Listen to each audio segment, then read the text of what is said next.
Hey, it's that time. It's kind of hard to get used to. It's this early in the day, but we got ball tonight.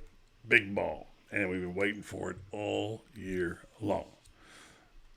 Hoping you get all jacked up for it because we're going to talk football for about the next hour. And Ben Troop standing by in the Orange Blue Room. We'll be talking in just a moment. And lots more coming your way tonight, including our usual cast of characters. They'll be here. Loren Meadows will join us momentarily. We'll have Franz Beard will be joining us shortly, and we got lots of ball to talk. Who you like? Who you got? Tell us. Stand by. The Buddy Martin Show is about to be on the air right now, right here. Tell your friends and neighbors. Yes, it's time again for Buddy Martin. Call him up and tell him what you're thinking, but be kind because he's doing the best he can. Better, stronger, faster. Mama says that alligators are ornery because they got all them teeth but no toothbrush. Hey, what if the voice calls while you're gone? Take a message. Bye. You ready, champ? I'm ready for this my whole life. I'm incapable of small talk. But that's why you love me, right? Kind of intimidating to be in the presence of so many great athletes.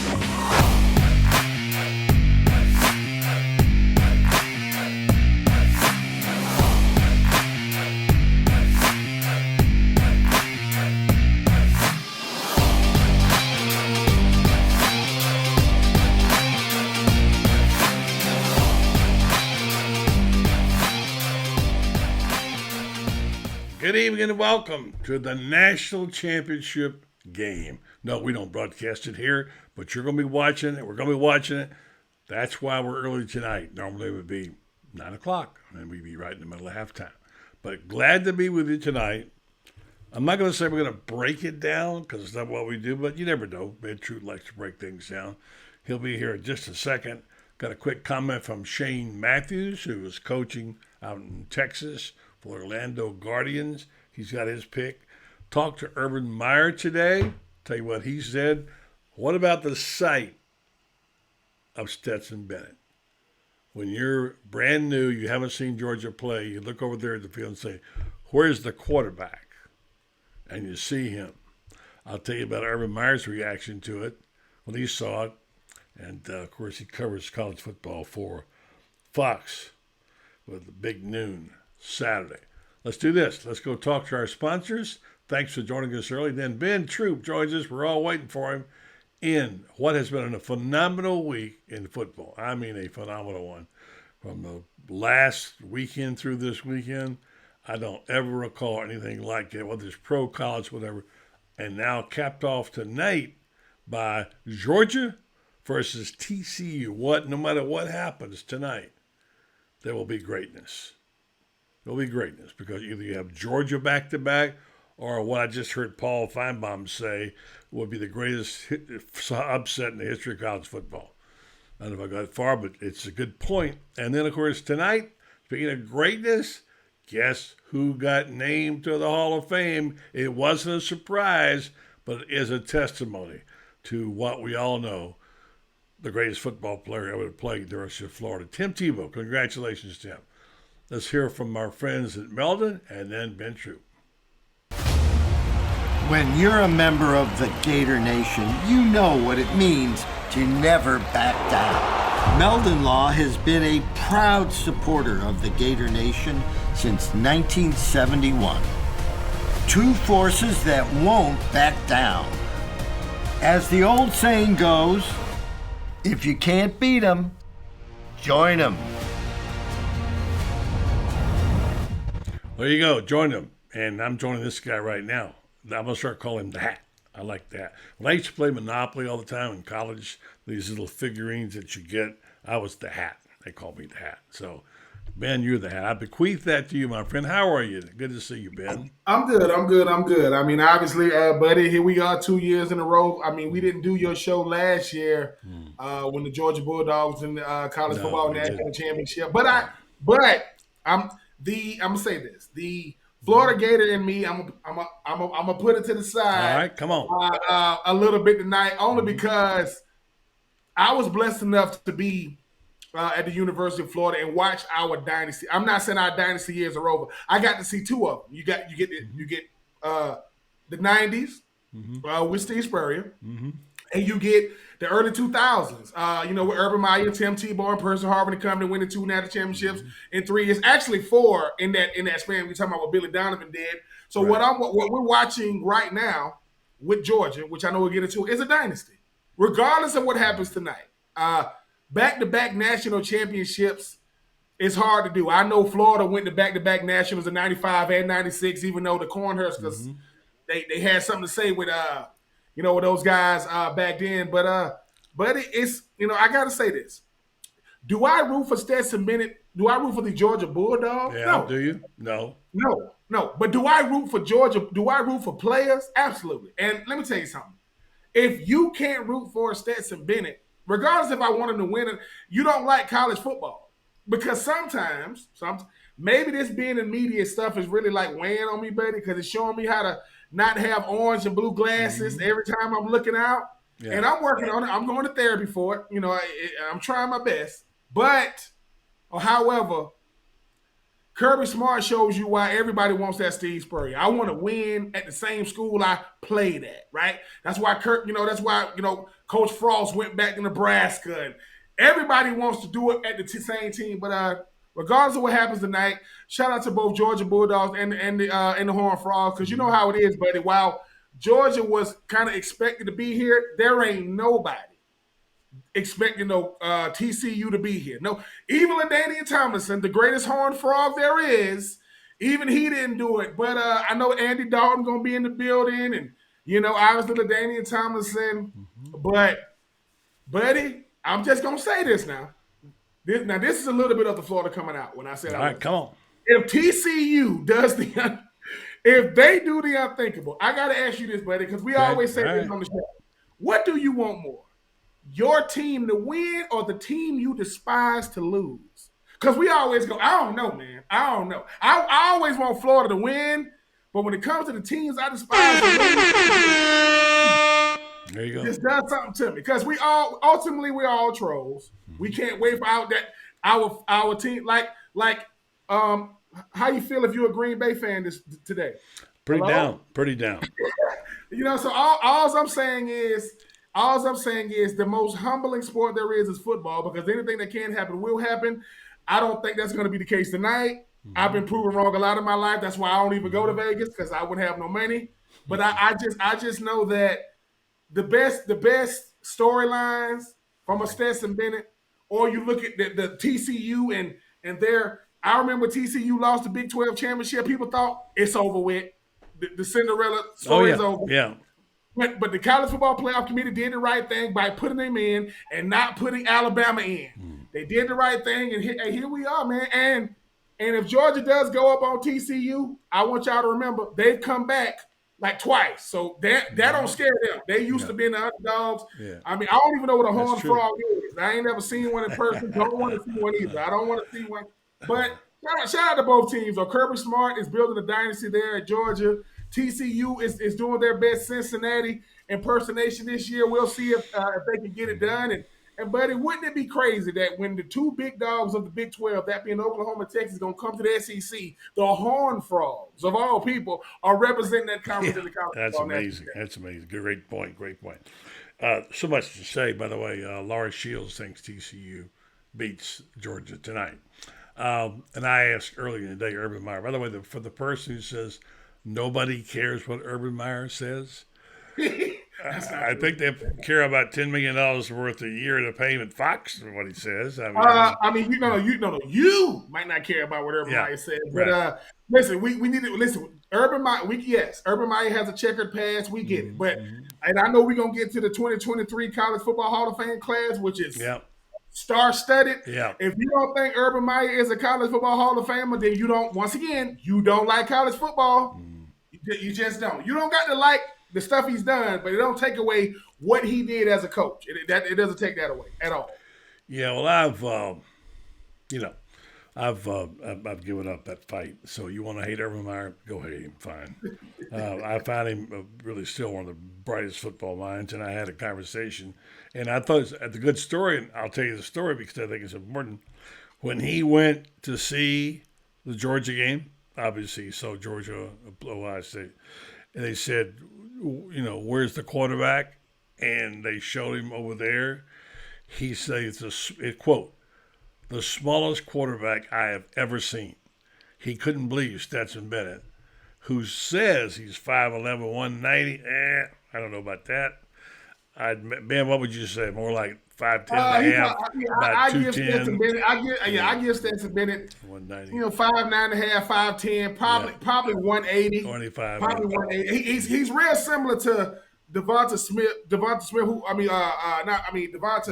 who just won the Heisman at freaking Alabama, the receiver, because he was probably 175 pounds soaking wet, but he still won the Heisman. I mean, sorry, man. If my daddy's small and my mama's small, I'm probably gonna be small. I'm not gonna be a big person. Because guess what?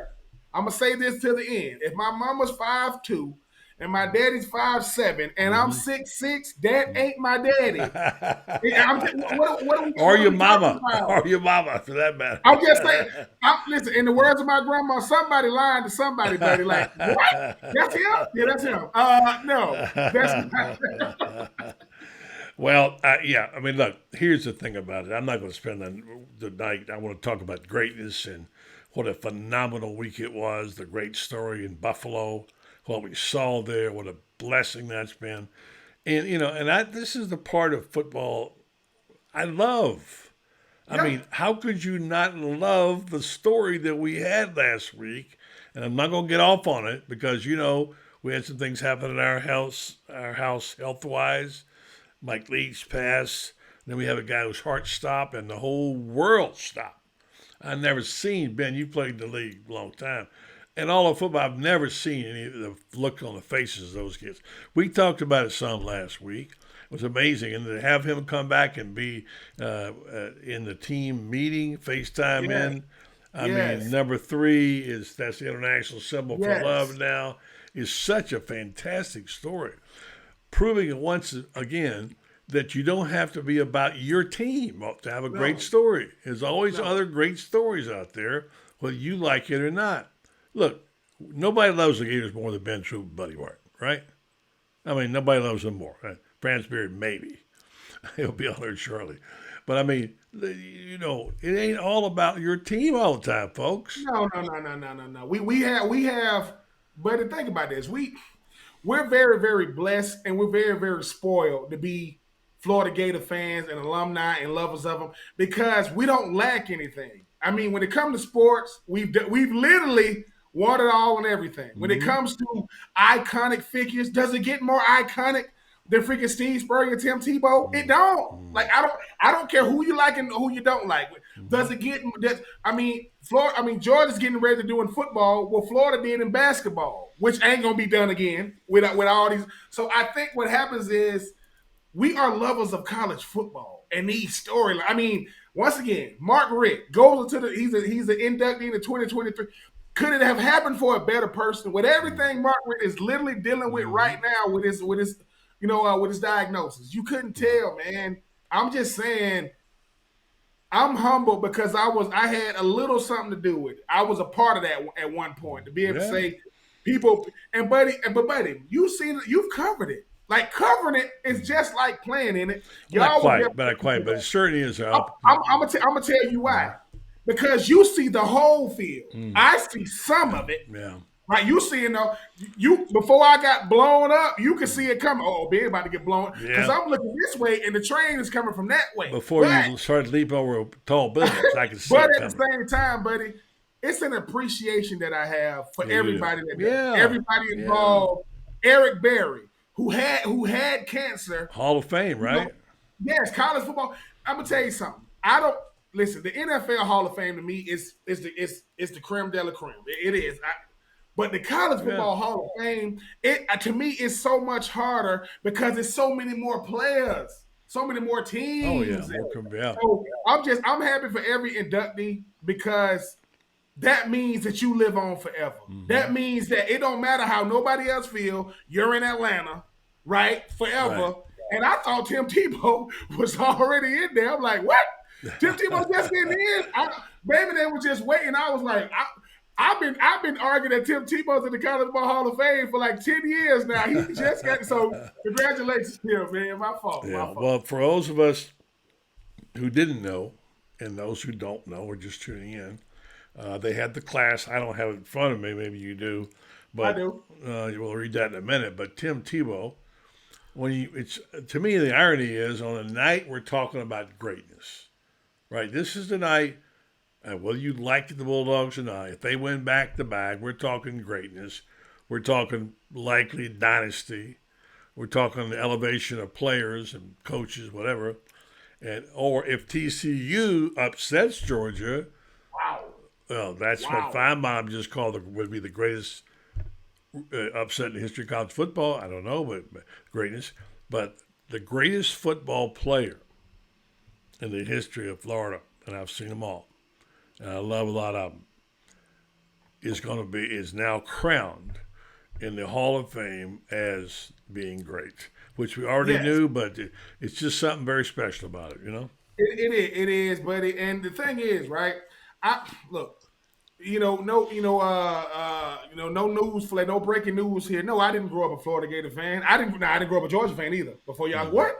I grew up a lover of football. Right, the first time I ever seen Florida play, it's the Florida Georgia game, and Big Aaron Kenny was catching a pass with the visor on, and it just looked like something out of a movie. I'm like, what in the world? Then they see I see this guy named Spurrier on the sideline with his visor on, and it's like he had this aura about him that the cameraman couldn't even take his eyes off him when he's trying to see the game. And I come through Florida with, the Emmitt Smiths and the Shane Matthews and the Danny Warfels and the Ikes and the Riedels and the Fred Taylors.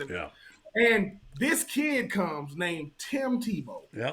And I'm like, Urban Meyer said, listen, man, I won the thing in 2006 with Chris Leak and Lewis Murphy and all these boys, right? Brandon Spikes and company. But he goes, I got to find a way to get this Tebow kid on here. I got to find a way to get him on there, right? And buddy, got the most rushing touchdowns in SEC history. Rushing, right?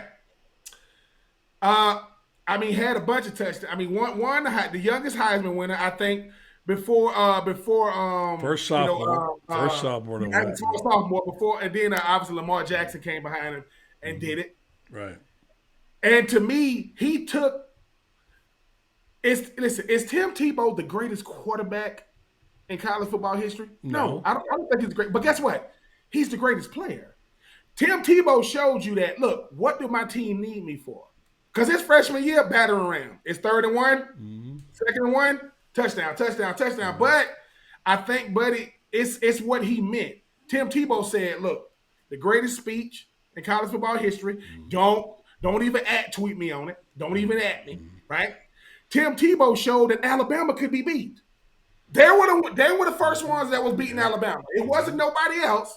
Now that was easier said than done. Alabama obviously still the creme de la creme. So yeah, I'm happy for a guy like Tim Tebow, because what people don't know is Tim Tebow's older brother played tight end at Trinity Christian with Gus Scott, and I think his brother was supposed to come to Florida. So young Timmy, I said, if I would have known your little brother was gonna be that, like I never saw it being that. So shout out to Tim Tebow and Eric Berry, and Reggie Bush and Mark Ridd, Dwight Freeney, and Robert Gallery and LaMichael. It's so many guys on this list that deserve it, but it shows you that the College Football Hall of Fame is the creme de la creme. I'm happy that this. Listen, I'm like this. I don't know how the College Football Hall of Fame speeches go. I do not want to come behind Tebow. Don't put me nowhere near him. Let me get mine out the way so I can. I don't want to come behind a guy that's probably gonna have every seat, and he can fill every seat in that freaking arena. But shout out to all the 2023 inductees. Here's the thing I didn't know, and we're gonna go get Loren Meadows in just a minute. We're gonna hear also from Shane just for a quick comment on the picks. But here's what I didn't realize. Do you know who has the most inductees in the College Football Hall of Fame since most? 2006.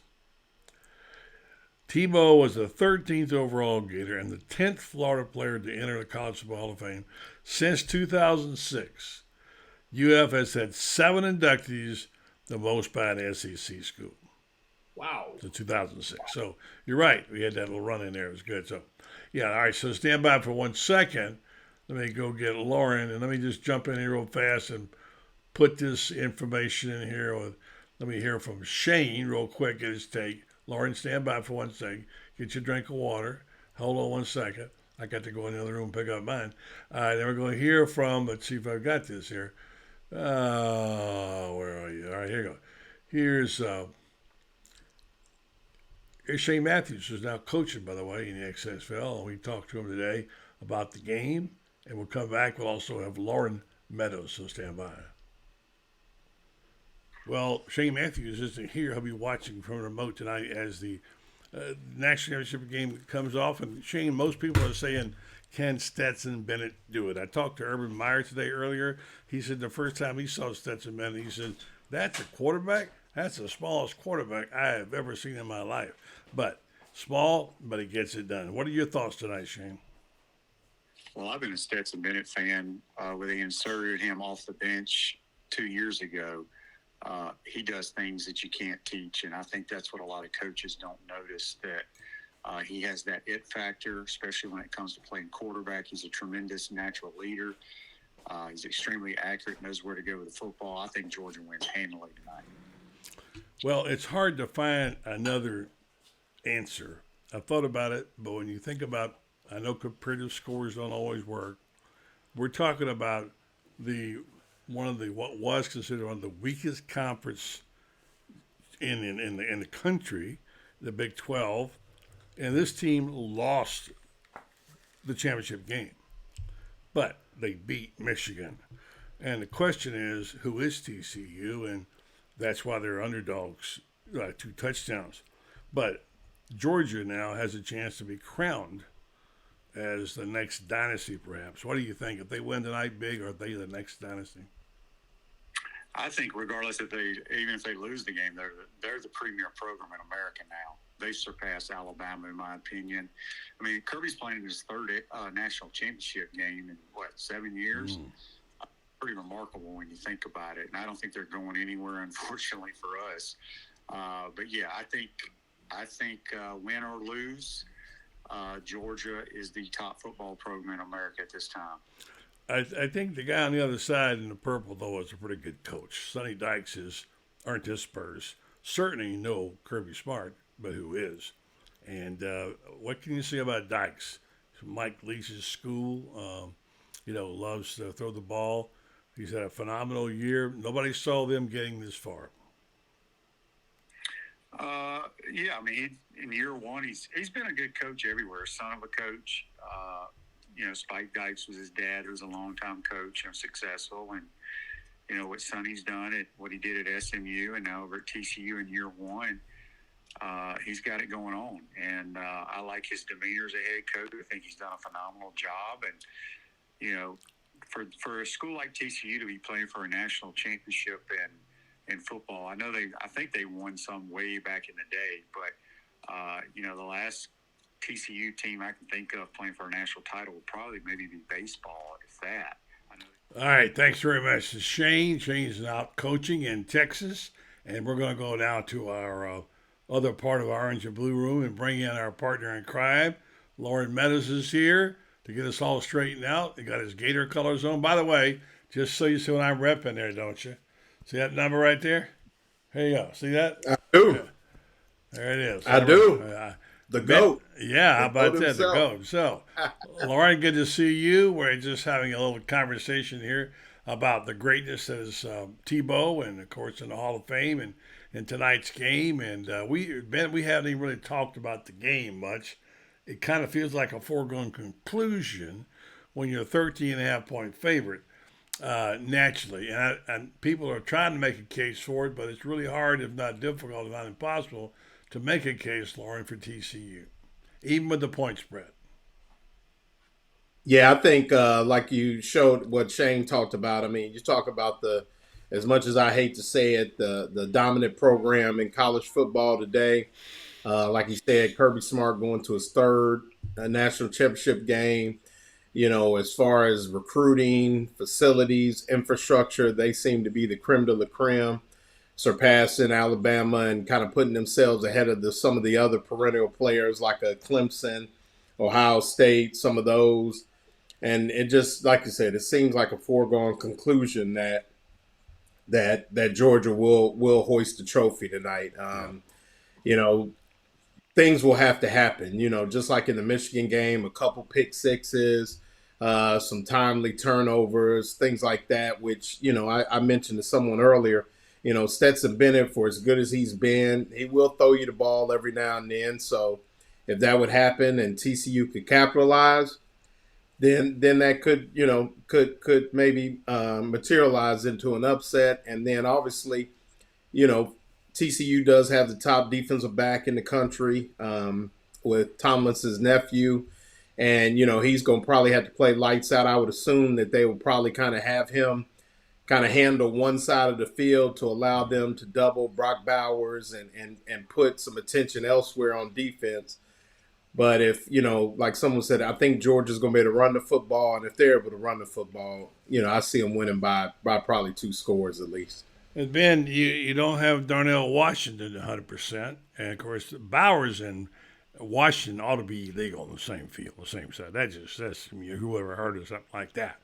First of all, one of the best football players in America is Brock Bowers. I came within an inch, put him on a Heisman Trophy candidate right in. And Darnell Washington, man, that guy's a freak. And if he ever gets, when he is 100%, I'd hate to be the safety or whoever had to tackle that guy. He's so big. So, Ben, this is a game suddenly seems to be dominated somewhat by your position, Ben, back in the day. Wouldn't you say? Yeah, Darnell Washington makes it so that Brock Bowers never had to change who he was. I think most often the times when you come into college, the first thing is, oh, he's great, but when he does this or when he does that, when he puts on 10 pounds, Brock Bowers never had to change who he was from the opening day. He proved that two tight ends in football is almost like having 2 dominant receivers because you got guys that do different things. Obviously, your inline blocking tight end is going to be Darnell Washington. You can't miss 6'6", 6'7", about 270. He wears number 0. You can't miss him. Yeah, and Brock Bowers, really becomes what everybody's looking for. You want to have that U tight end that's going to be a mismatch that is really, really good in space, that can do a lot with the ball in his hands. And that's what Brock Bowers is. And let me tell people something. Wasn't really a focal point in both, the SEC championship game, even in the college football playoff game. That will not be the case tonight. I'm not saying he's going to be the MVP, but he's going to get some touches. I can't live with I call it the Mike Singletary in 1985. Everybody scored a touchdown but Sweetness. That won't happen tonight. My featured player is going to get some throws, right? I'm going to throw him the ball, but I think the thing about TCU is, right, I've never understood this underdog thing when I'm one of the last 2 teams standing. Don't you know, if anybody's dealt with criticism, it's been TCU. Number one, they dealt with criticism in the Big 12 because they ain't Oklahoma and Texas. Like Texas has been anything but okay since 2005 or since 2010 when Colt McCoy left, right? Oklahoma had a down year. So since the big dogs had a down year, that means the whole conference is bad. Well, no one says that about Clemson. When Clemson wins, no one says anything. And the ACC ain't been what it used to be, right? With the North Carolinas and the Florida States and the Miamis or what may have you. The Horned Frogs are saying, look, if we lose, that's what the whole world expects us to do, right? But Andy Dalton's going to be there tonight, right? LaDainian Thomas is going to be there tonight, right? The 2 most prestigious Horned Frogs there are. And this is the thing. If all the pressure is on the other team, we going to see how much nobody's built for pressure like Georgia. Make no mistake about it. Georgia can play awful for 3 quarters, and 4th quarter, they can turn it on. Ask Ohio State. No lead is safe with those. They almost play better when their back's against the wall. That's when they start making plays. But I always say this when it comes to Georgia. Georgia says this: can you take a punch for 4 quarters? Because we're going to punch back. If you can take a punch for 4 quarters, maybe the game might end up being closer, because I think a team like TCU, yes, they're gonna upset, everything. The balance of of college football, if they do indeed do the unthinkable. Now they can do it because everybody has kinks in the armor. Mizzou had a shot to beat Georgia this year, right? But something happened in the fourth quarter. Georgia woke up, right? Georgia is not the same team they were in 2021, but I think they're a more complete team in 2022 because they don't got that stranglehold defense to where if you get up by 10, you can't even move the football. They're running the foot. They're trying to be more balanced. And listen, the guy that brings it all together is Stetson. Stetson makes plays when needed. He'll break a tackle and run for a first down. And I think the thing is, isn't it crazy that Stetson Bennett will never ever be confused by being the best player on the field? But guess what? He might be. He ain't gonna look it, right? No, he didn't look it. That's for sure. But listen, that throw he made in last year's national, that was a different. That was a throw. Big time. That was perfect coverage, and he laid it out. All I'm saying is, no matter what happens tonight with Georgia, the greatest thing Kirby Smart did was call Stetson Bennett. Now, he didn't see it becoming this, but it did. Yeah. Regardless of how you feel, JT Daniels, he's transferred again, and he was supposed to be the guy, right? So all I'm saying is when you think about this Georgia team, what makes them dangerous is you don't know how good they are. Yeah. Because if they go out there and dominate the run the football, Stetson ain't going to be the MVP. But if they need him to throw it, they can do it. There's still this Freddy Krueger guy named Jalen Carter on the D-line. I don't know if you ever seen him. You cannot block him. Nolan Smith, who was on last year's team, he's hurt. Yeah. All their linebackers might be hurt tonight. So in the college football playoff, that's a bunch of true freshmen out there running around. And they still won it. So all I'm saying is if you think 2023 going to be any different, a lot of those guys running around the last time you saw them was true freshmen because a lot of guys was hurt. It's Kirby Smart, man. Every team takes on the personality of their head coach. If you ever met Kirby Smart, he's no nonsense. Yeah. That dude expects nothing but the absolute best from the start to finish. But I like TCU to make it a game. But if this is a heavyweight bout, if Georgia hits you with their best punch, I don't know if you get up from that, man. I think TCU can hit Georgia with their best punch. Georgia, it might phase them a little bit. They're gonna put their hand on their face and look at you and go, that's a nice punch. And then they're gonna show you what they built for. So I've been wrong a lot, but I just don't see Georgia not making the most. And if you thought that Stetson Bennett's story was the best in 2022 or 2021, he might be the greatest story in college football, even if he don't pull this off tonight. Because like I said, in the world of 5 stars, and you know how it is, Lauren, this boy's a baller. I'm a player, man. Sorry I'm not 6'5". Sorry I don't look the part. But if I need to cool my drink off, I got plenty of ice on my hand. Trust and believe that. Stand by 1 second. We got Franz in the orange and blue room, but I wanted to say before we go to a quick commercial that you didn't hear this the comment from Urban earlier, which I talked to him today, and despite what the guy says, nobody cares what Urban Meyer says. They pay him a lot of money to say it on Fox. And the point is, he said when he saw Stetson Bennett on the field, he said, who's that? It looked like he said he's the smallest quarterback I have ever seen, he said. And he has respect for what he did, but he said to look at him and think, this guy's their quarterback?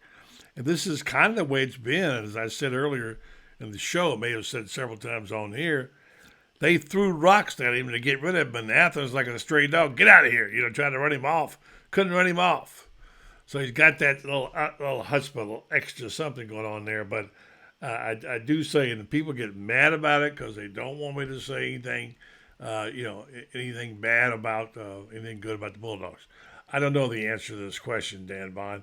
Somebody can look it up, and Franz will be here, and we'll bring him aboard, guys. And here is the premier Bulldog hater himself, the guy who loves to hate the Georgia Bulldogs. Franz Beer. What's up, Francis?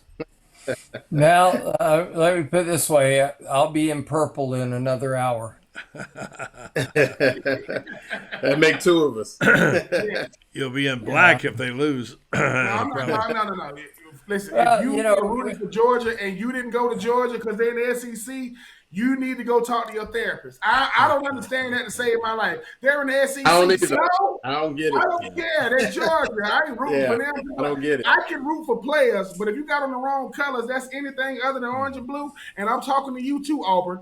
I ain't rooting for you. No. Like, what type of – come on, Georgia, bring it home. Bring it home for what? No. Yeah. No. Well, I do appreciate. By the way, just so you know, Ben, when you referenced the two greatest Horned Frogs in history, there's a guy up in heaven right now who disagrees with you. You said the Daniel Thomason and Andy Dalton. He would tell you Sammy Baugh. I'm sorry. It was before my time. I apologize. The two that I saw. Well, of course, I didn't see Sammy Baugh. That's all I'm I'm just saying. saying. But he did you know he still holds a punting record?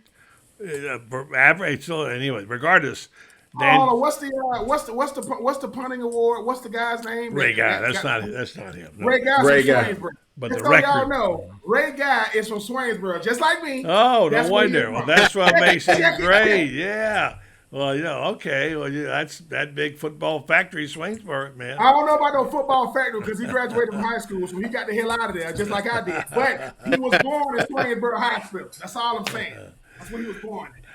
Francis, we're here to not only cheer against the Bulldogs as you do, but to say what a great night for Tim Tebow. I'm representing tonight. See that right there? There it is. And it was France. We covered that team and that guy a lot, and we're not going to lapse into it too much, but I just want to say it is a phenomenal moment for Tim Tebow. By the way, who is the second most famous player to play at Nice. The first was number 3 tight end Brendan Martin, who played for one season for Nice, and all 150 pounds of him as a sophomore. So anyway, yeah. So Francis, speak to us and tell us about your thoughts about Tim, and then we'll all jump in and pick the game. Well, yeah, before we do anything, I'm going to mention the guy you mentioned before.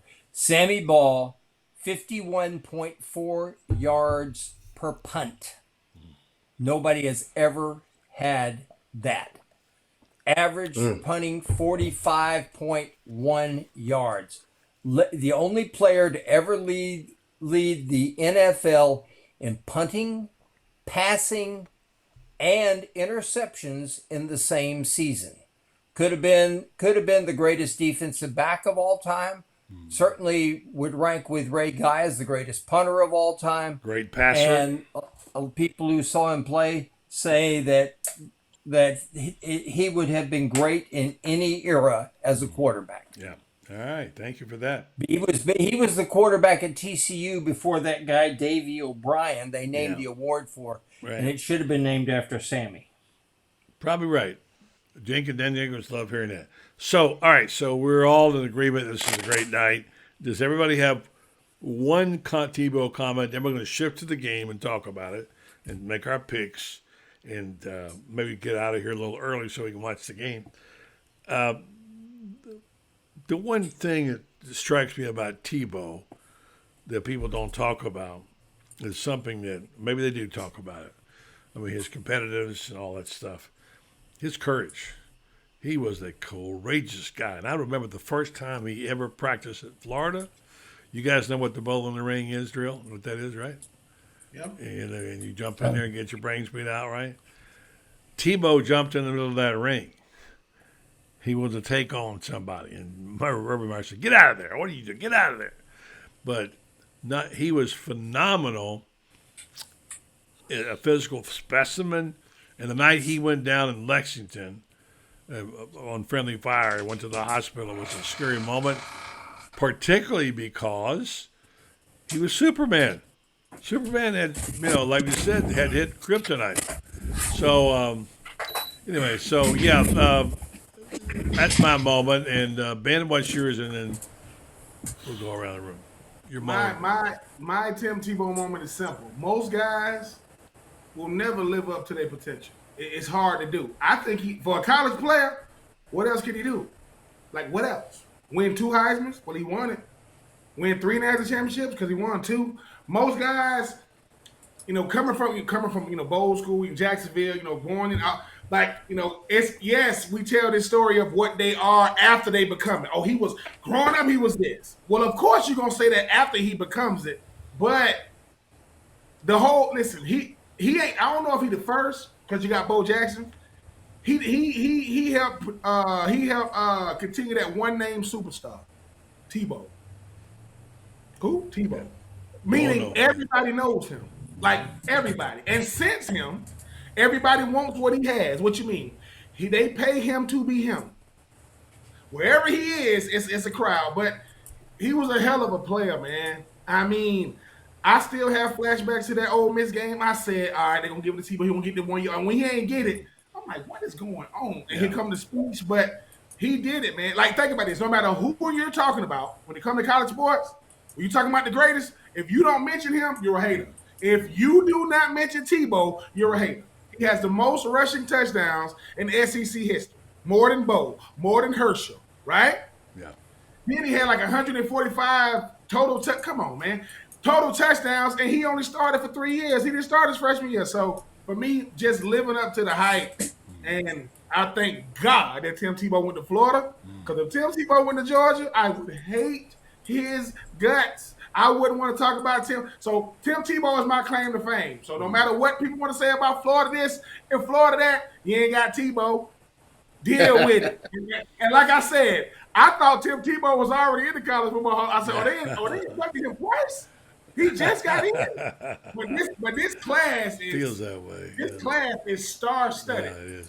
Yeah. So shout out to Tim Tebow, man. All right, Loren, I know you're pretty pumped about it too. What's your takeaway from the one thing about Tebow that you'll always remember?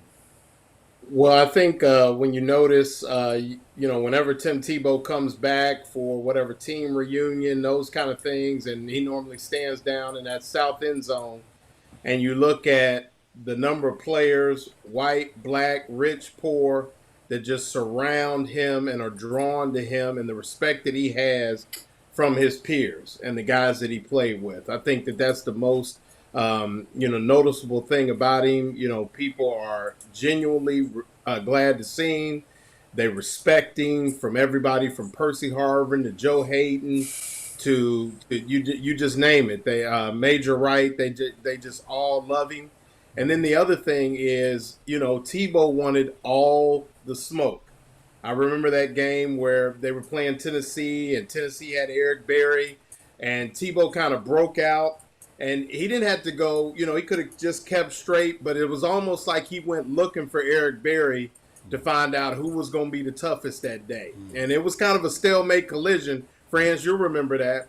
But it was a collision for the ages. And, congratulations to Eric Berry. Is kind of fitting that those two combatants go in the same Hall of Fame class. So that's my Tim Tebow story. Great point. I'm convinced that Tebow had a concussion that day, didn't tell anybody about it, and that's what led to the concussion the next week at Tennessee, because because he has the ball against Kentucky and he stared down the guy coming who flattened him.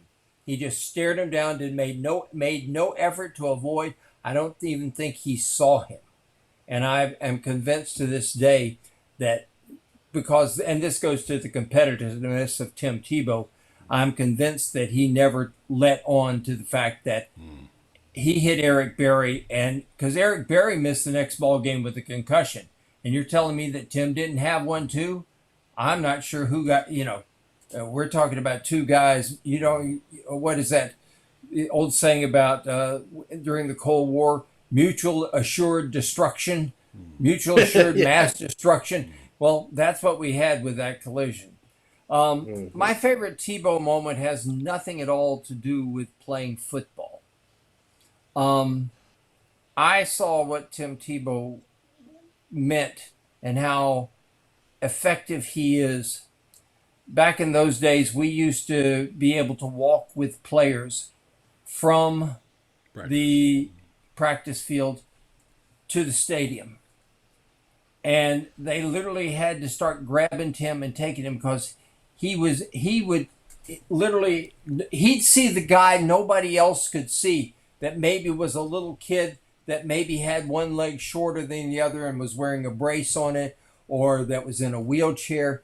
It was like he saw things that nobody saw, and he would instantly go over there to that young man, and he'd sit down there, and here's some little kid, and all of a sudden, Tim Tebow is acting like this is the single most important human being that has ever been on the planet.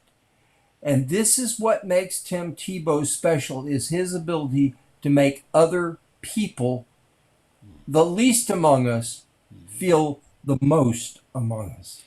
Great point. And I'm going to do a quick commercial. Then we're all going to give our picks tonight and say congratulations to Tim.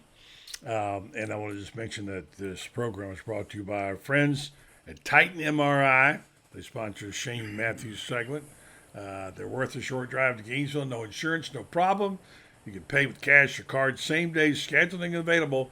Start feeling better today. Titan MRI is North Central Florida's premier independent MRI facility.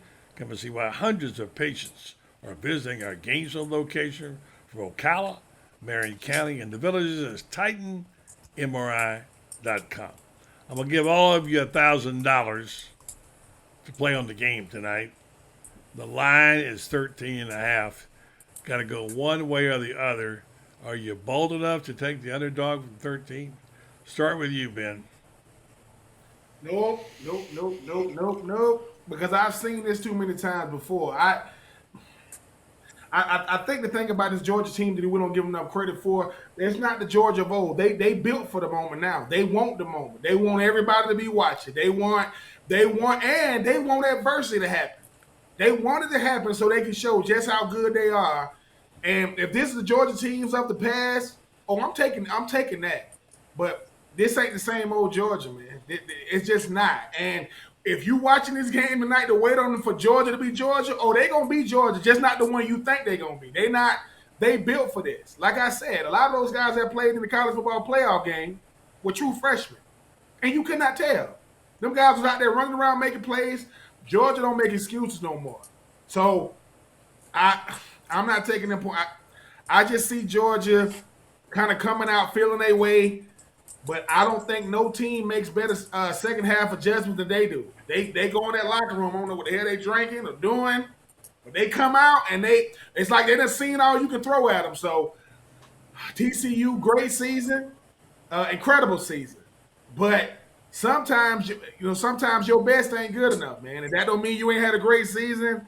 I think Georgia, I think it's like 38-17. Like I see it getting bad in that second half because at the end of the day, buddy, certain teams want to win and certain teams want to dominate. When they win, Georgia finna try to dominate tonight because, like I said, if you would have told me 2006 and 2008 was gonna be the dynasty years of Florida, and I had to wait this long, I would have said, sometimes you got to take advantage of the moment because it might be few and far between to try to get back to that point. So I see Georgia winning in a big way tonight. Sorry, TCU, but they beat everybody they played this year, so don't feel too bad about it. Loren Van Der says Georgia won't get 20 points. They still don't believe in Stetson Bennett. Well, I don't think it's going to matter with Stetson Bennett. I think McIntyre's running backs will have a big game tonight. And I'm going to keep it brief because I don't want to talk about Georgia in a positive way too long. So Georgia 35, TCU 20. Georgia wins and covers. Don't worry, FRANZ will make up for that deficit. Go. Well, you're talking good about Georgia. He'll fill that cup. Go, Francis. Put it all on TCU. Every single dime of it. Then go out and borrow some and get the pink slip to Loren's car and hawk that and do that and get Ben Troupe to lend me the interest on his bonus money, which I know he's still got every dime of it and it's collecting interest. He played for Spurrier. Spurrier still got still has 99 cents out of the first dollar he ever earned. And Ben is just like that. So now I put it all in. And here's the thing. I've given this a lot of thought today, and I'm reminded of Alabama, Ohio State in 2014, when everybody in the world said there is no way Ohio State can stick with Alabama. And what did Alabama do? Alabama went down in absolute flames. And I'm reminded of that. I'm reminded of 2017 when Georgia can't lose the game and they end up losing in overtime because Alabama came back and beat them and won the national championship. Sometimes when you can't miss, you can. Florida was can't miss in 1995 against Nebraska. There was no way Nebraska was going to beat Florida out there, and one of the worst beatdowns in history. Of course, there were a lot of injuries to Florida, and that played into it. But my point being is, you get into a lot of games. FSU losing to Oklahoma in 2000. That was a game, I think FSU was a 21-point favorite, and Oklahoma wins that game 13-2. Sometimes the last thing you expect is the first thing that happens. Georgia, my head says there's no way Georgia can lose. My heart says that there are ways that they can lose, and we tend to forget. TCU leads the country in defensive touchdowns. Okay. Well, I'm going to pick Georgia 42-30. I'm taking the points. Okay. Just the hell of it. I think they've discounted this team long enough. By the way, not a ranked team. That's amazing. Playing for a national championship. And the irony of it, you're thinking about, okay, here's the champion of the SEC, the greatest conference in the history of football, versus what we consider to be the worst conference at one point in the country, which didn't even win the conference championship. Okay? That's what's funny about it, is that that just doesn't seem to balance out. Having said that, let me wrap it up with this good note. It's been a hell of a week in football, as we know. But one little footnote last night helped make it special. Guess who became officially a Buccaneer and got in the game and took a snap and threw some passes? One of my favorite all-time players at Florida, a guy who has waited for everything. It took a fluke for him to get on the field, and then he was balling out for 2 years and set all kind of records, and he went on to get drafted by the Bucs, and it's sat till now. And finally, with 8 minutes to go last night, Kyle Trask got in the game. That's a wonderful. Kyle Trask, who is 1-0 against Stetson Bennett. Not that you're keeping score about the Bulldogs, but yeah, I get you. Oh, why would I keep score against Georgia? You know, I mean, I was there in 1968. You know, there is, you know, I've said it before, I'll say it again. General William Tecumseh Sherman, his greatest mistake was he didn't detour to Clark County, burn down everything in the entire county, but especially the University of Georgia, and then salt the earth so that nothing would grow there for 100 years. That's his big mistake. Franz went out and wrote a column about the guy who was the backup center who they did kick a field goal when they were up by 50-something points, and wrote about it last week. And that's the thing that real Gators remember about that. And I was there too. I wasn't sitting in the ring because I was in the press box. I was. And what was his name again? Do you remember, Franz? Peter Rejecki, the Bootin' Tootin', the only field goal he ever was allowed to kick. I mean, you know, and he's a wonderful story because he went out and he was a child of a war bride who mama died and his dad died, and he ends up being raised by his grandparents, and he buys a pair of football cleats for $2 at an Army-Navy store. He didn't have any. And he becomes known as the Bootin' Tootin', but he never booted, and he did toot. But he got a field goal in that game, and he died recently. Turns out he was a wonderful human being. He just made one career mistake, and that is he went to the University of Georgia when he could have gone to Florida and gotten a real education and been a respectable human being the rest of his life. Poor Sherman young is Chris. from Ohio. Sherman's Lord, from Ohio, by the way. this stuff's so beautiful, Lord. This stuff's so beautiful because it's like no matter what Buddy said, tell us about it. He said, tell us about it, friends. He was a beautiful human being. He just made a bad mistake. He just okay, to me, right? I'm sorry, but Franz, you are the quintessential reason why I love Florida. Franz made one bad mistake in his life. He rooted for the Yankees. That's it. Other than that, Franz beard is the man. But when I already got to deal with a Tampa Bay Ray. What is that? Yeah. Now we're talking. They ain't even in Tampa. They're the St. Pete Rays. They ain't even in Tampa. They're our team.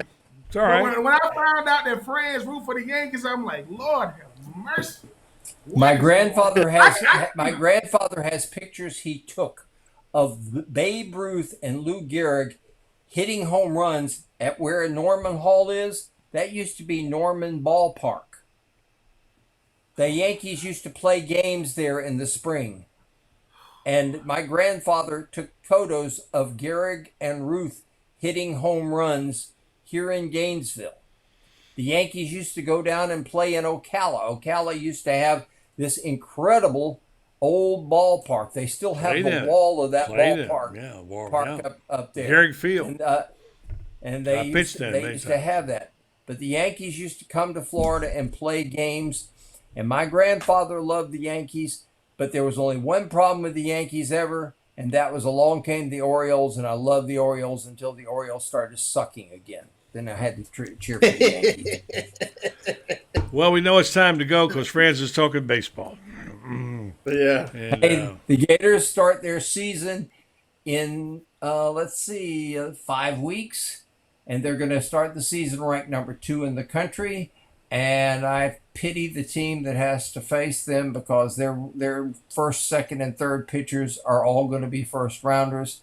And this team is going to just absolutely destroy other teams this year. National champions. And I saw Trinity Thomas Friday night get her 21st 10. She has an entire season to pick up 8 more, which will make her the all-time 10 champion in collegiate gymnastics. She's beautiful. She's an honors student in grad school, and she's also the greatest collegiate gymnast in history. But other than that, she has nothing going for her. Other than that, she's all right. Other than that, she's just another pretty face. Other than that, just another pretty face. Other than that, Franz, you missed an opportunity to go out with a comment about Gator basketball team beat who? The Poodles. Yeah. Gators beat the Poodles, and think about this. And Mike White, by the way. Florida was absolutely dead in the water. We were just waiting for the priest to come read them last rites, and all of a sudden it was like Hulk Hogan coming off the mat. You know, Hulk's down on the mat, and all of a sudden he has been pummeled. And all of a sudden that hand goes up and you see it and it just twitches like that. Myron Jones. All right, guys. Myron Jones who lost our audio here, but we're good. Thank you for everything. Have a good night. I know you're sorry about that. Thanks. Good night, folks. Appreciate it. All right. Yeah.